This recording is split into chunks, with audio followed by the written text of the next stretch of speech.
Non, je ne crois pas qu'ils ont réticence. Si vous avez vu les images d'hier, l'hymne national, la Tikva, qui a été joué vraiment dans un moment très solennel avec beaucoup d'Émiratis, il faut dire que eux, en tant que membres du Conseil arabe, ils ont quand même pris un risque. Ils vont dans la même direction et je n'ai pas l'impression qu'il y a un refroidissement dans la décision qu'ils ont prise, au contraire.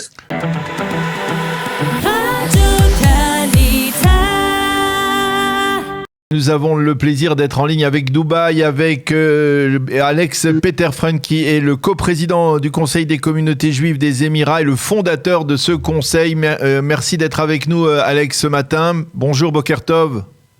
Boker Or de Dubaï, bonjour. Merci d'être avec nous. Alors, je suppose que c'est une période tout à fait particulière. Vous étiez hier à la réunion avec le président ou vous l'avez suivi ? J'ai suivi, malheureusement, j'étais invité, mais j'étais en retour d'Israël. J'étais en Israël ce week-end et je suis rentré hier soir. Donc, je n'ai pas pu participer. Alors, je suppose que vous allez avoir l'occasion peut-être de le rencontrer aujourd'hui, puisque le président est à Dubaï aujourd'hui pour y participer à la journée journée d'Israël, à l'exposition universelle. Quel est le message que le président a livré aux responsables de la communauté juive, une communauté qui grandit, n'est-ce pas ? Je crois que le message était surtout un message de reconnaissance envers les leaders locaux. Il a entendu un peu comment ça s'est passé même avant les accords.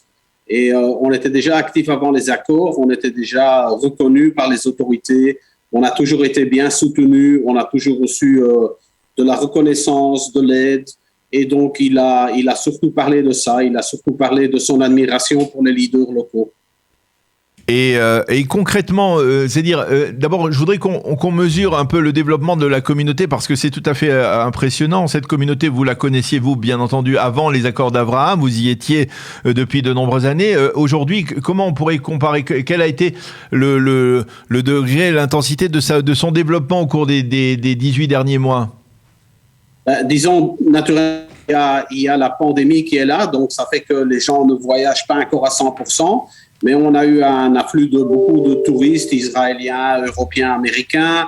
Il y a eu de nouveaux restaurants kasher qui se sont ouverts. Il y a un début d'école qui commence aussi. Il y a plusieurs minyanim dans la ville. Donc, le développement a été assez spectaculaire, si je peux le dire. Et vous sentez de la part des autorités émiraties une volonté d'encourager ce développement de la communauté ? Oui, sans faute. Ils sont là, ils nous soutiennent, ils nous donnent la sécurité quand nécessaire. On est en contact permanent avec eux. Vous avez probablement entendu qu'ils sont en train de bâtir un centre incroyable qui s'appelle Abrahamic House, donc la maison d'Abraham, qui sera à Abu Dhabi. Ce sera une église, une mosquée et une synagogue, un à côté de l'autre, avec 800 à 1000 places dans chaque bâtiment. Donc, les développements sont quand même spectaculaires. Alors, la visite du président Herzog, c'est une nouvelle visite historique. Alors, on a parlé de visite historique avec Yair Lapid, le chef de la diplomatie, une visite historique avec Naftali Bennett, le Premier ministre, maintenant une visite historique avec le président de l'État. Est-ce que, finalement, les Émiratis sont heureux de voir ce développement, ou alors peut-être qu'ils ont quelque part une forme de réticence de ce genre de cérémonial à répétition ? Non, je ne crois pas qu'ils ont réticence. Si vous avez vu les images d'hier, l'hymne national, la Tikva, qui a été joué vraiment dans un moment très solennel avec beaucoup d'Émiratis, j'ai pas l'impression que les Émiratis sont... Non, au contraire, c'est quelque chose qui les intéresse, c'est quelque chose qu'ils sont prêts à faire. Et il faut dire que eux, en tant que membres du Conseil arabe, ils ont quand même pris un risque. Et ils vont dans la même direction et j'ai pas l'impression qu'il y a un refroidissement dans la décision qu'ils ont prise, au contraire. D'autant plus que, par exemple, on le voit, il y a une information de la nuit dernière sur le fait qu'il y a eu une attaque apparemment en provenance du Yémen, des Houthis contre Abu Dhabi. Aujourd'hui, est-ce qu'on peut dire que les Émirats sont dans une situation de quasi-conflit avec l'Iran, avec les Houthis qui sont un bras avancé, on va dire aussi, de la menace iranienne?